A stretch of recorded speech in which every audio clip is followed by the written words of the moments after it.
شهر رمضان الذي أنزل فيه القرآن. بسم الله الرحمن الرحيم. السلام عليكم ورحمة الله وبركاته.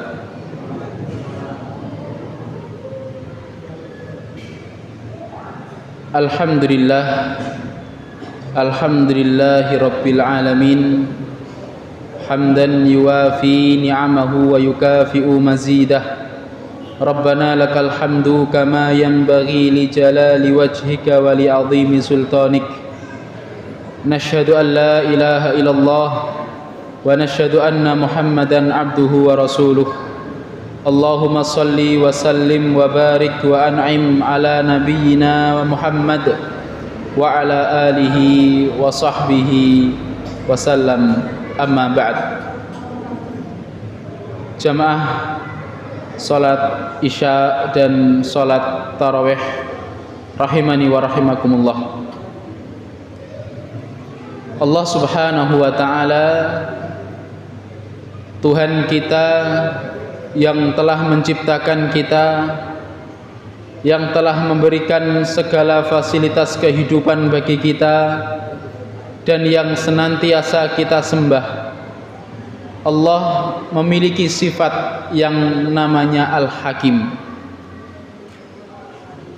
Al-Hakim itu juga nama Allah subhanahu wa ta'ala, yang bermakna Allah subhanahu wa ta'ala adalah zat yang maha bijaksana, zat yang mana memiliki hikmah yang sangat luas, sehingga jemaah, setiap perintah-perintah Allah, setiap hal yang dilakukan Allah dan hal yang ditakdirkan Allah subhanahu wa ta'ala, ini mesti dibaliknya ada hikmah, mesti dibaliknya ada maksud dan tujuan. Tidak mungkin Allah subhanahu wa ta'ala melakukan sesuatu atau memerintahkan sesuatu kemudian tanpa ada makna dan tanpa ada hikmah dibaliknya. Ma'asyiral muslimin wa zumratas salihin rahimani wa rahimakumullah.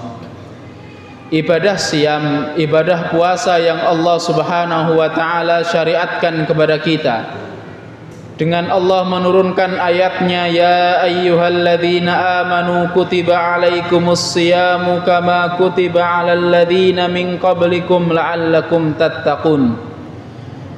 Ayat ini adalah ayat yang Allah turunkan kepada Nabi Muhammad pada bulan Sya'ban tahun kedua Hijriah, dan ayat ini adalah ayat sebagai tanda Allah subhanahu wa ta'ala memerintahkan kita umat Islam, kita orang-orang yang beriman untuk berpuasa.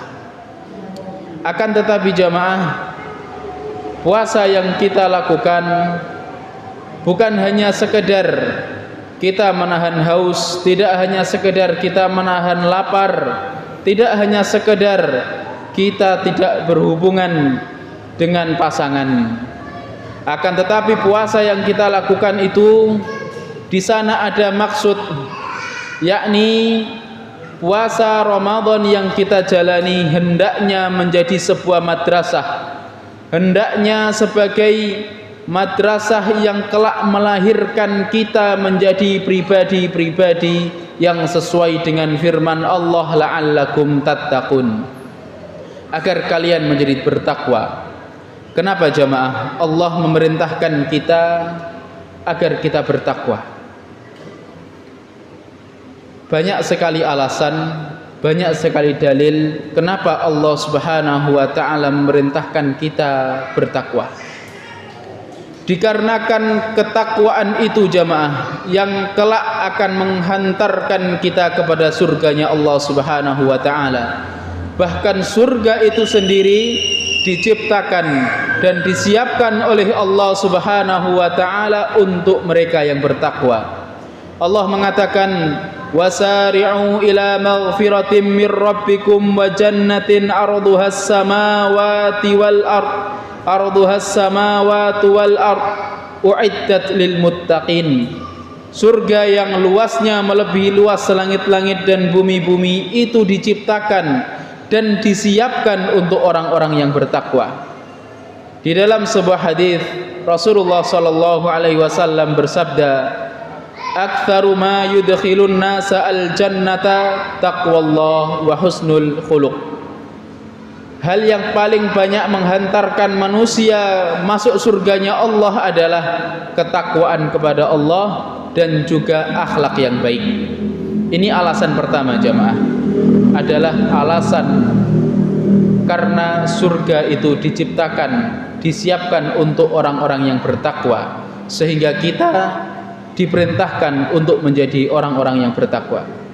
Alasan kedua jamaah, barometer ukuran kemuliaan seseorang di sisi Allah itu beda dengan ukuran kemuliaan seseorang di hadapan manusia.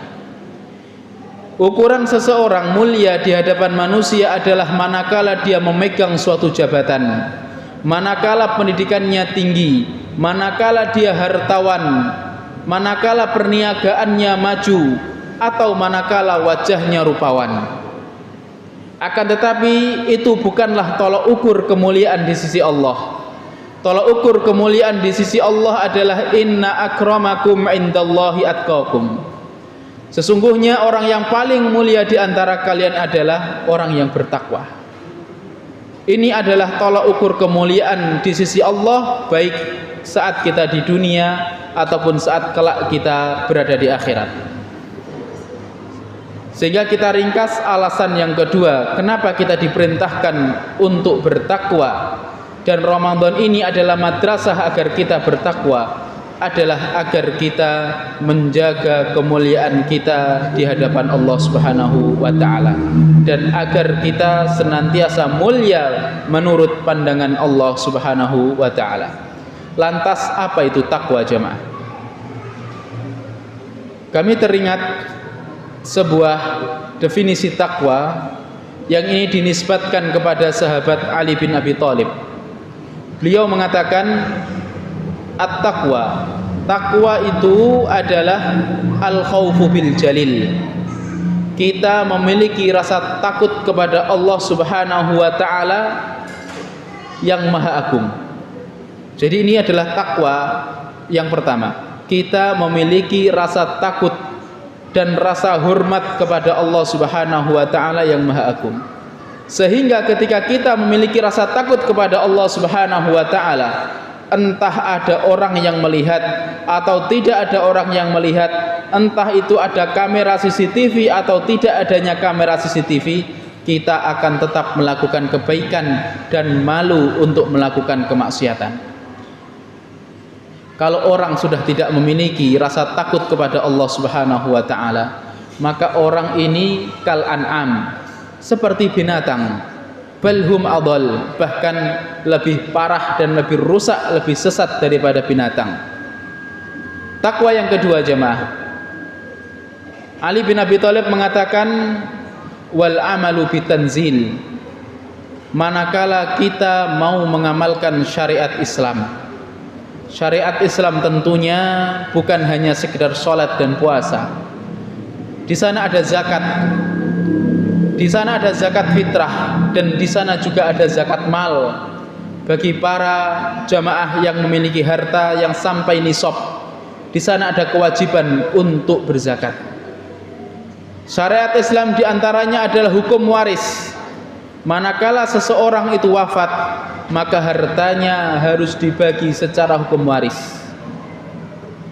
Di antara hukum Islam jamaah, di antara syariat Islam adalah bagaimana kita bermuamalah dengan tetangga, bagaimana kita bermuamalah dengan tamu, bagaimana kita bermuamalah dengan orang yang lebih tua dan orang yang lebih muda dari kita. Itu semuanya diatur dalam Islam, sehingga kita tidak bisa memilih yang enak-enak dan yang sesuai dengan nafsu kita. Al-amalu bitanzil, mengamalkan syariat Islam, mengamalkan yang Allah turunkan dalam Al-Quran, maka hendaknya kita ingat firman Allah, ya ayyuhalladzina amanu dukhulu fisilmi kafah. Hendaknya kita masuk ke dalam Islam ini secara kafah, Kalau kita tidak mampu dan keadaan tidak memungkinkan, maka fattaqullaha mastata'tum, bertakwalah kepada Allah semaksimal kemampuan. Takwa yang ketiga jamaah, definisi takwa yang ketiga menurut Ali bin Abi Thalib adalah al-qanaa'atu bil qalil, merasa qanaah, merasa terima dengan apa yang telah Allah Subhanahu wa taala rezekikan kepada kita, dari harta, dari pasangan, dari anak, dari fisik kita, maka kita menerima dan rela ridho atas apa yang telah Allah Subhanahu wa taala bagikan dan apa yang telah Allah Subhanahu wa taala rezekikan kepada kita.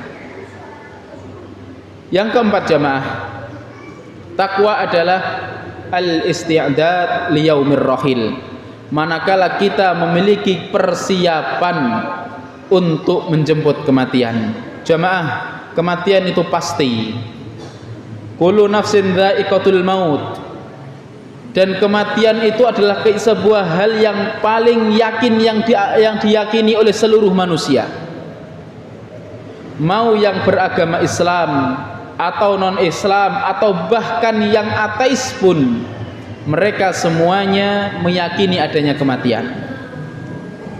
Bukan kapan kita mati jemaah, akan tetapi bagaimana kita mati, bagaimana kita menjemput kematian. Akankah kita mati kemudian melarat atau kita mati kemudian bahagia? Maka itu perlu dipersiapkan. Karena demi Allah jemaah, su'ul khatimah ataupun husnul khatimah secara mayoritas adalah ringkasan dari perjalanan hidup kita. Su'ul khatimah atau husnul khatimah secara mayoritas adalah ringkasan dari bagaimana perjalanan hidup kita. Oleh karena itu perlu untuk kita siapkan. Suatu ketika di antara sahabat Rasulullah ada yang bertanya kepada Nabi, "Ya Rasulullah, mata sa'ah?" Ya Rasulullah, kapan kiamat? Nabi sallallahu alaihi wasallam menjawab, "Fama ista'dadta laha." Apa yang telah engkau siapkan. Au fama a'dadta laha. Apa yang telah engkau siapkan untuk menjemput hal tersebut. Oleh karena itu jamaah, rajinnya kita, semangatnya kita beribadah ini bukan sekedar di Ramadan saja. Karena kita hidup bukan hanya di Ramadan, tapi pasca Ramadan, setelah Ramadan harus kita jaga keistiqomahan kita, harus kita perbaiki kualitas hidup kita. Karena demi Allah jamaah, kita diperintahkan bertakwa dimanapun kita berada. Ittaqullaha haitsuma kuntah. Demikian yang bisa kami sampaikan, dan kami mohon maaf sebesar-besarnya atas mungkin ada kesalahan atau mungkin tadi tarawihnya beberapa rakaat terlalu panjang. Ya, kami mohon maaf sebesar-besarnya, dan semoga sebagaimana Allah Subhanahu wa taala mengumpulkan kita di majelis ini, semoga kita kelak bisa reunian di firdausnya Allah Subhanahu wa taala. Amin ya rabbal alamin. Wabillahi taufik wal hidayah wa ridha wal inayah. Assalamualaikum warahmatullahi wabarakatuh.